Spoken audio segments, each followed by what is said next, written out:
When you think of Vikings on a longship, you probably picture fierce warriors roaring at the sea, getting ready to feast on giant roasts and toast with overflowing horns of mead, yeah.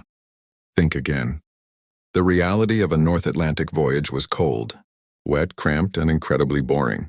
And the food? Let's just say you needed teeth of steel to survive it. Here is what Vikings actually ate on the open ocean. First things first. There were no hot meals on the open sea. Cooking required a fire, and lighting a campfire on a wooden boat packed with tar, ropes, and wool sails is an excellent way to sink yourself before the English even know you're coming. Everything on board had to be eaten cold and dry.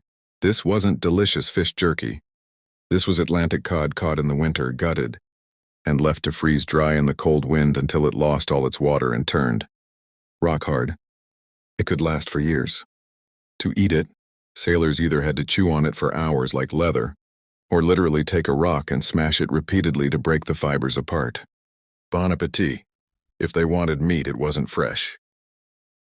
Salt was expensive in Scandinavia, so the Vikings used a different trick to preserve their food: sour-whey. They would boil mutton or pork at home, pack it into barrels, and submerge it in the acidic byproduct of cheese-making.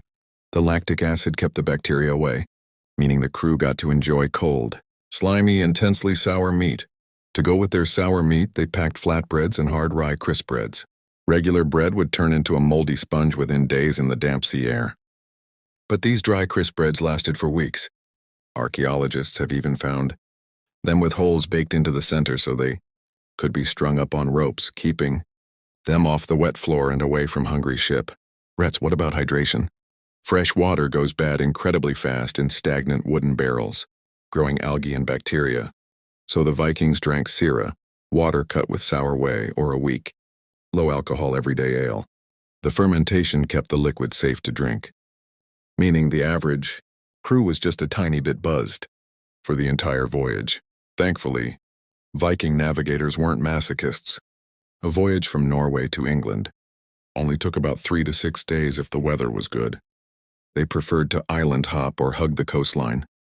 Whenever they dropped anchor at night, the crew would sprint ashore. This was when the cauldrons came out. They'd build a campfire on the beach, boil up a hot porridge of oats and barley, and forage for wild onions, berries, or fresh fish to stave off scurvy. So, the next time you think of the Viking Age, don't just think of the axes and the shields, spare a thought for the iron stomachs.